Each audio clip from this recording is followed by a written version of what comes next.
My sister pretended to support me through my divorce, always offering a shoulder to cry on, but when I saw the photos of her smiling with my ex at a family event, I realized her kindness was nothing more than betrayal. I need to get this out before it kills me. Before the guilt literally eats me alive from the inside out. It started so innocently. That's what I keep telling anyway. Like most disasters, it began with something so small, so seemingly harmless, that don't even realize you're stepping over a line until miles past it. My marriage to David was comfortable. 7 years in, 2 kids, a mortgage, the whole suburban dream. But comfortable isn't passionate. Comfortable doesn't make heart race when phone buzzes. Comfortable doesn't make feel desired, wanted, seen. Then there was Jake. Jake was everything David wasn't. Spontaneous where David was predictable. Funny where David was serious. Attentive where David was distracted by work, kids. Jake made me feel like I was 22 again instead of 32 with stretch marks and a minivan. I met him at my sister Emma's birthday party. She'd always been the social butterfly, the one who knew everyone, who the best parties. Have to meet Jake, she said, pulling me over to where he stood by the kitchen island, in hand, that crooked smile that would haunt my dreams for months to come.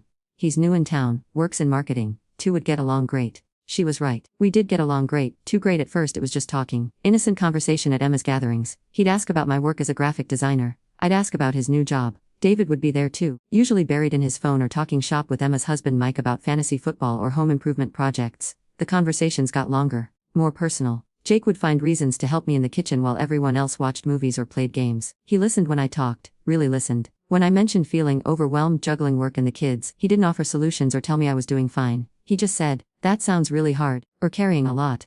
When was the last time David had said something like that? The texting started after Emma's housewarming party. Jake had gotten my number from the group chat she'd created for planning. A simple, "Thanks for the party planning help today," turned into daily conversations, good morning texts, memes that made me laugh during boring work meetings. Photos of sunsets with captions like, "Taught appreciate the colors." I told it was friendship. I was allowed to have friends, right? David had his buddies from college he still talked to regularly. This was no different. Except it felt different. Every notification from Jake sent a little thrill through me. I started checking my appearance before Emma's parties, wondering if he'd be there. I'd catch daydreaming about our conversations during dinner with David and the kids. The emotional affair lasted 3 months before it became physical. It happened at Emma's New Year's party. David had stayed home with a migraine and the kids. I almost didn't go, but Emma insisted. "Need to get out more," she said, "or always stuck at home. Come have fun for once." The party was smaller than usual. Just close friends. Jake was there, of course. We'd been drinking, playing games, laughing. As midnight approached, I should have gone home. Should have kissed my husband at midnight instead of standing on Emma's back deck, talking to Jake about our dreams and fears and all the things I never talked to David about anymore. When the countdown started inside, we could hear it through the glass doors. 10, 8. "I should go find Emma," I said, but I didn't move. "Should?" Jake asked, and there was something in his voice, something that made my stomach flip. 7, 6. "This is wrong," I whispered. "I know," he said, stepping closer. 4, 2, 1. The kiss was soft at first, tentative, like we were both waiting for the other to pull away, to come to their senses. But neither of us did. When we finally broke apart, the fireworks were exploding in the distance, and all I could think was how fitting that seemed. "Emma's gonna wonder where I am," I said, touching my lips. "Tell her we're getting some air." Jake's eyes were dark, searching my face. "Sarah, don't," I said quickly. "Don't say it. Not yet." But I already knew. I already felt it too. The next morning, I woke next to David with Jake's taste still on my lips and a weight in my chest that felt like drowning. David was making breakfast, humming off key like he did when he was in a good mood. The kids were arguing over who got the last of the good cereal. Normal. Everything was so perfectly, devastatingly normal. My phone buzzed. Jake's name on the screen made my heart hammer. Last night was. I deleted the message without reading the rest. Then I deleted his number. Then I blocked him on social media. I was gonna end this. I was gonna be smart. I was gonna save my marriage, my family, my sister's friendship. I lasted 4 days. 4 days of David asking if I was feeling okay because I seemed distant. 4 days of Emma texting me about how great the party was and wasn't Jake such a nice guy. 4 days of lying in bed staring at the ceiling, replaying that kiss, wondering what Jake had been about to say. On the 4th day I unblocked his number. He'd left 17 messages. The first affair lasted 6 weeks. We met at his apartment twice a week while David was at work and the kids were at school. I told it was just physical, just something I needed to get out of my system. I wasn't in love with him. I wasn't gonna leave David. It was just a mistake. A beautiful, intoxicating mistake that made me feel alive for the first time in years. But Jake wanted more. He started talking about us having a real relationship, about me leaving David, about building something together. Or not happy, he'd say, tracing patterns on my bare shoulder while I stared at the ceiling of his bedroom. When talk about home, about David, sound like describing a prison sentence. It's not that simple. I'd whisper back, I have kids. Emma would never forgive me if she knew about this. Emma wants to be happy too. But I knew Emma. I knew how she felt about cheaters, about people who broke families. She'd been devastated when our cousin Claire had an affair that destroyed her marriage. How could she do that to the kids? Emma had said. How could she be so selfish? Now I knew exactly how. I ended it after 6 weeks. The day my 5-year-old daughter Mia asked why mommy was always on her phone, why she seemed sad all the time. I looked at her little face, so trusting, so innocent, and I saw what I was risking. What I was already destroying without even realizing it. I told Jake it was over, really over this time. He didn't take it well. "We're making a mistake," he said, standing in my driveway at 11 p.m. while David was traveling for work and the kids were asleep upstairs. "No, we're not happy with him. What we have is wrong," I said, my voice shaking. "I'm married. I have children. This has to stop. Then leave him." "I can't. I won't." He looked at me like I was a stranger. "We're going to regret this, Sarah. We're going to spend the rest of wondering what if." He was right about that part. For 2 months, I thought I'd dodged a bullet. David and I went to couples therapy. I into being a better wife, a better mother. I deleted Jake from everything. Avoided Emma's parties where he might be, convinced I'd learned my lesson. The problem with trying to forget someone is that the harder try, the more think about them. Every song on the radio reminded me of conversations we'd had. Every sunset looked like one of the photos he used to send me. Every time David touched me, I thought about Jake's hands, Jake's mouth, the way he looked at me like I was the most beautiful woman in the world. David started to notice. How could he not? I was a ghost in my own, going through the motions of being a wife and mother while my heart was somewhere else entirely. Having an affair?" he asked one night after the kids were in bed. We were loading the dishwasher, this mundane domestic task that somehow felt like the heaviest conversation of our marriage. I froze, a plate halfway to the rack. "What? Heard me? Are having an affair?" I could have confessed then, could have told him everything, begged for forgiveness, started the long road to rebuilding trust. Instead, I looked him in the eye and lied. "No, of course not. How could he even ask me that?" He studied my face for a long moment. "Been different, distant. Like we're not really here anymore." "I'm here," I said, reaching for his hand. "I'm right here." But we both knew that wasn't true. The second affair started 3 months later, at Emma's birthday party. I'd promised I wouldn't go, but she begged me, said she missed me, that I'd been MIA lately, that she was worried about me. Jake was there, of course. He looked good, really good, like he'd been working out, taking better care of himself. He barely acknowledged me at first, which somehow made me want his attention even more. I found him on Emma's back deck around midnight, the same place where it all started. "I've missed," I said, the making me bold. He turned around, and the look in his eyes nearly brought me to my knees. Then, why are still married?" I didn't have an answer for that, or maybe I did, but I was too scared to say it out loud. This time, when he kissed me, there was nothing soft or tentative about it. It was desperate, hungry. Months of pent longing poured into that single moment. When we broke apart, I was shaking. "I can't keep doing this," I whispered. "Then don't. Make a choice, Sarah. Choose me." But I wasn't ready to choose. I was ready to keep living in this limbo, having my cake and eating it too, pretending I could have both lives without consequences. The second affair lasted 8 months, longer than the first because I'd gotten better at lying, better at compartmentalizing, better at living with the guilt. We met at hotels now instead of his apartment. I got a separate phone. I told David I joined a book club that met twice a week. Emma noticed the change in me. "Seem happier lately," she said one day when we were having lunch. More like, if only she knew. Jake pushed harder this time. He wanted me to leave David, wanted us to build it together. He painted pictures of our future, weekend trips and holidays and lazy Sunday mornings. He talked about wanting kids of his own someday. About being a stepfather to me and Sam. They'd love. I told him one afternoon in a hotel room downtown. "We're so good with kids. I want to find out," he said, pulling me closer. "I want to meet them properly. As partner, not just Emma's friend." The fantasy was intoxicating. A fresh start. A love that felt passionate and real and alive. No more pretending, no more lying, no more feeling like a stranger in my own. But fantasies are just that, fantasies. The beginning of the end came when Emma announced she was moving across the country for a job opportunity. Her goodbye party was supposed to be a celebration, a send-off for my sister who'd been my best friend my whole. Instead, it became the night everything fell apart. David had been suspicious for weeks. I'd gotten sloppy staying out too late, being too happy after my book club meetings, forgetting to turn my location off when I was supposed to be at the library, but was actually 3 towns over at a hotel. He followed me that night. I was saying goodbye to Jake in the parking lot behind Emma's apartment building. It was supposed to be just a quick farewell, a promise to figure out how to continue our relationship long distance now that Emma wouldn't be around to provide cover for our meetings. But quick goodbyes between lovers are never really quick, are they? David found us wrapped around each other, kissing like the world was ending, which I guess in a way it was. He didn't yell, didn't make a scene, he just stood there in the shadows by his car, watching. When we finally broke apart, when I turned around and saw him there, I felt my entire world collapse. "David," I whispered. He looked at Jake, then at me, then back at Jake. "How long?" "David, please, let me explain." "How long?" "And off for about a year," I said, the words tasting like ash. He nodded slowly like he was processing this information, filing it away. "Kids are at my mom's tonight. Don't come home until I text." Then he got in his car and drove away, leaving me standing in that parking lot with Jake's arms around me and my marriage bleeding out on the asphalt. Jake was saying something about this being our chance, about finally being free to be together, but I couldn't hear him over the sound of my imploding. I thought I was so smart, so careful. I thought I could have both lives forever, that no one would get as long as David never found out. I was wrong about everything. The text from David came at 3 a.m. "Can come home now. We need to talk." I hadn't slept. I'd been sitting in my car outside Emma's building for hours, calling David over and over, getting voicemail every time. Jake had left around midnight after I'd told him I needed space to think, to process, to figure out what came next. What came next was the hardest conversation of my. David was sitting at our kitchen table when I walked in, still wearing the clothes he'd worn to Emma's party. Coffee cup in front of him, empty. He looked like he'd aged 10 years in the 6 hours since he'd caught me. Sit, he said without looking. I sat. I need to tell me everything, from the beginning. Don't leave anything out, don't minimize it, don't try to protect my feelings. I deserve the truth, so I told him, all of it. The emotional affair that started with innocent conversations at Emma's parties, the kiss on New Year's Eve, the first physical affair that lasted 6 weeks, the break, the second affair that had been going on for 8 months, the hotels, the lies, the book club that didn't exist. He sat there through all of it, stone-faced, occasionally asking questions. When did it start? How often did see him? Did use protection? To love him? That last question nearly broke me. I don't know, I whispered, and it was the most honest thing I'd said in months. Don't know if love the man been cheating on me with for almost a year. I thought I did. I think I do. But sitting here, looking at, knowing what I've done to us, to the kids, I don't know anything anymore. He laughed, but there was no humor in it. Well, that makes 2 of us. We sat in silence for a long time. Outside, the sun was starting to rise. Soon the kids would be waking at Grandma's house, asking when they could come home. Soon we'd have to figure out how to explain why Daddy looked like he'd been crying, why Mommy couldn't meet their eyes. I want to leave, David said finally. My heart stopped. Leave, not permanently. Not yet, but I need time to think, and I can't do that with here. Go stay with Emma until her flight tomorrow.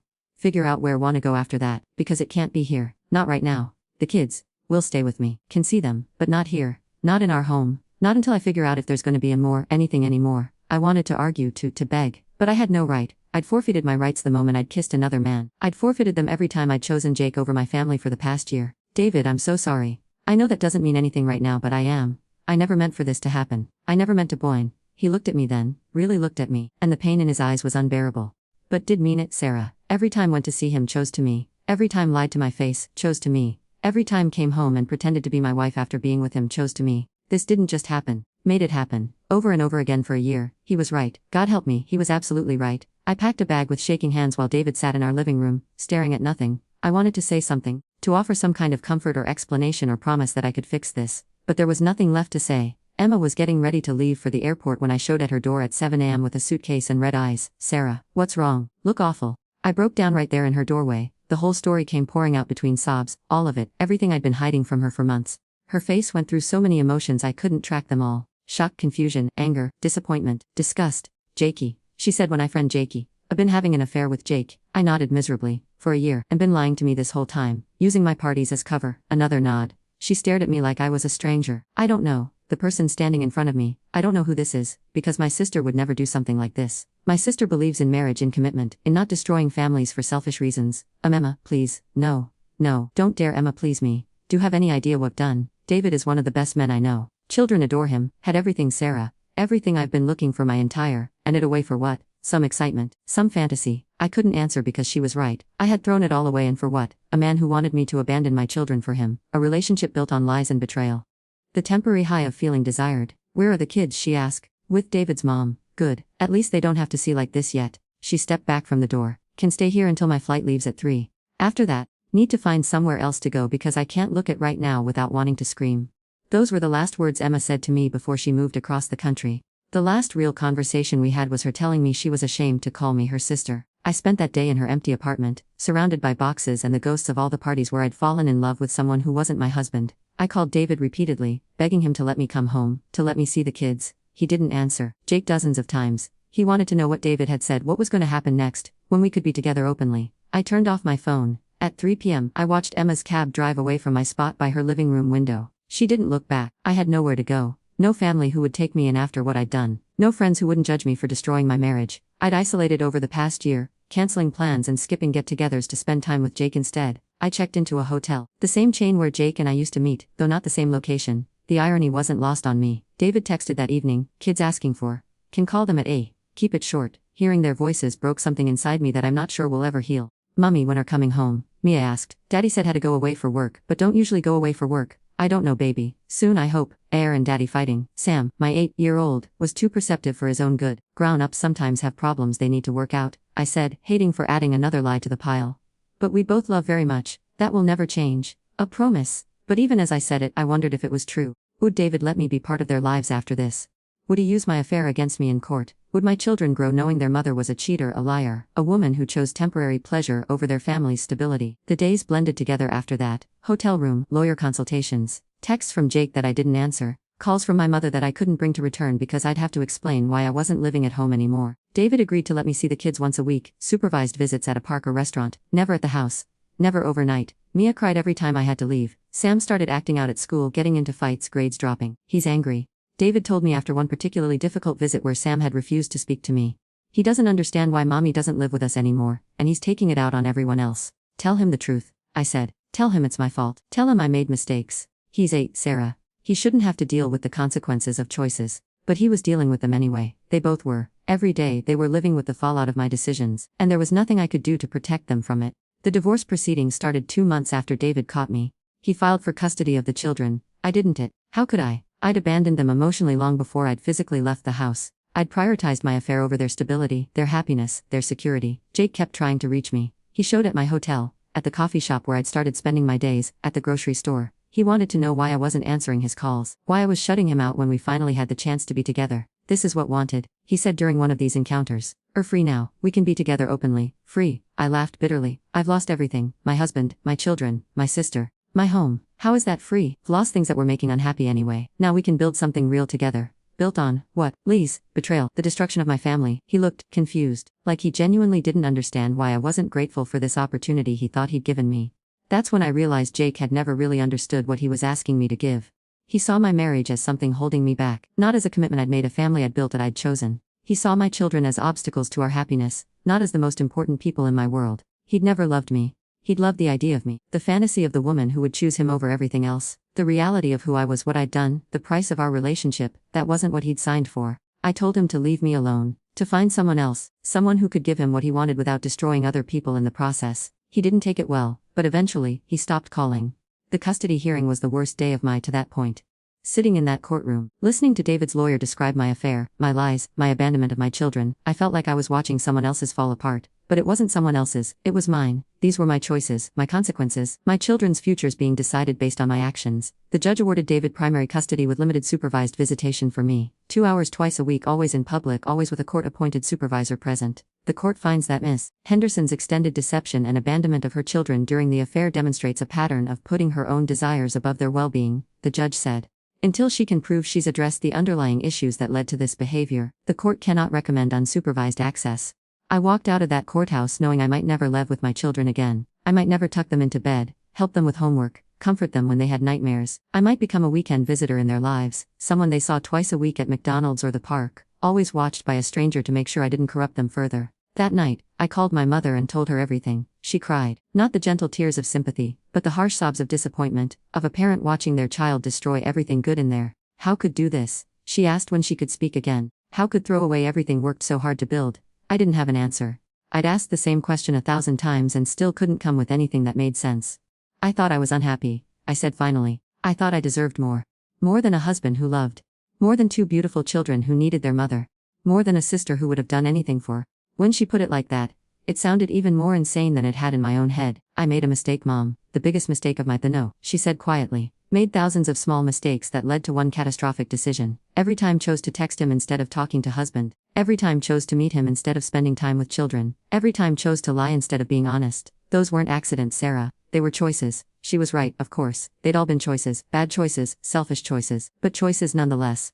My mother offered to let me stay with her while I figured out my next steps. It was more kindness than I deserved, more than I'd gotten from anyone else since my imploded. But even there, in my childhood bedroom, surrounded by reminders of who I used to be before I became a woman who destroyed her own family, I couldn't escape what I'd done. The town was small. Everyone knew everyone. Word spread quickly about my affair, my divorce, my loss of custody. I couldn't go to the grocery store without whispered conversations stopping when I walked by. I couldn't attend school events for my limited visits with the kids without other parents looking at me like I was contagious. I'd become that woman, the one who away her family for another man. The cautionary tale other wives whispered about to each other. Did hear about Sarah Henderson. Left her husband for some guy she met at her sister's party. Lost her kids too. Just goes to show never really know someone. They were right, never do know someone. I certainly hadn't known. 6 months after the divorce was finalized, Emma came back to town for Christmas. She was visiting our parents, and everyone hoped maybe we could reconcile. That time and distance might have softened the. She agreed to see me. One conversation, she said, that was it. We met at the coffee shop downtown, the same place where I'd spent so many hours after David kicked me out, trying to figure out how my had gone so wrong. She looked good, successful, confident, happy. Everything I used to be before I blew my. Look awful, were her first words to me. I feel awful. She studied my face for a moment. Good, should. We sat in silence for a few minutes, sipping our coffee, the weight of everything unsaid sitting between us like a physical presence. I keep thinking about all the times sat in my kitchen, complaining about David, she said finally. All the times said felt unappreciated, unfulfilled, like we're just going through the motions. I thought I was being a good sister, listening to supporting. I had no idea we're using those conversations to justify what we're doing. I wasn't. Yes, we're. Every time complained about marriage, we're building a case for affair. Every time said David didn't understand, we're telling Jake did. I was unwitting accomplice Sarah. I was giving permission to betray him by validating complaints. I'd never thought about it that way, but she was right. I had used her as a sounding board for my dissatisfaction, a way to make my affair seem justified instead of what it was, selfish and destructive. That's not on, I said. That's on me, no kidding. But it doesn't make me feel any less sick about it. She leaned back in her chair. Do you want to know the worst part? Jake called me after stopped talking to him. He wanted to know if I could convince to give him another chance. My stomach dropped. What did tell him? I told him that if he ever contacted me again, I'd file a restraining order, that he'd help my sister destroy her family and I never wanted to see his face again. Her voice was cold, distant. He seemed shocked that I wasn't on his side, like he expected me to think affair was romantic or something. That sounded like Jake. He'd lived in a fantasy world where our relationship was a love story instead of a tragedy, where everyone would eventually understand that we were meant to be together.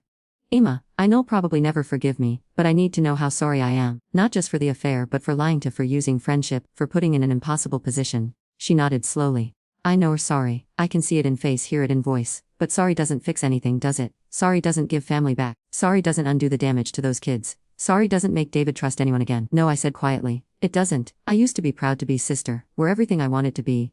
Married to a great guy, beautiful children, stable career. I looked to. She shook her head. Now when people ask about my family, I change the subject. Because I don't know how to explain that my sister destroyed everything I thought she valued for a cheap thrill. Her words hit like physical blows, but I took them. I deserved them. I have to ask something, she said, and I need to be honest with me. Was any of it real marriage, love for David, commitment to those kids? Or were just playing house until something better came along?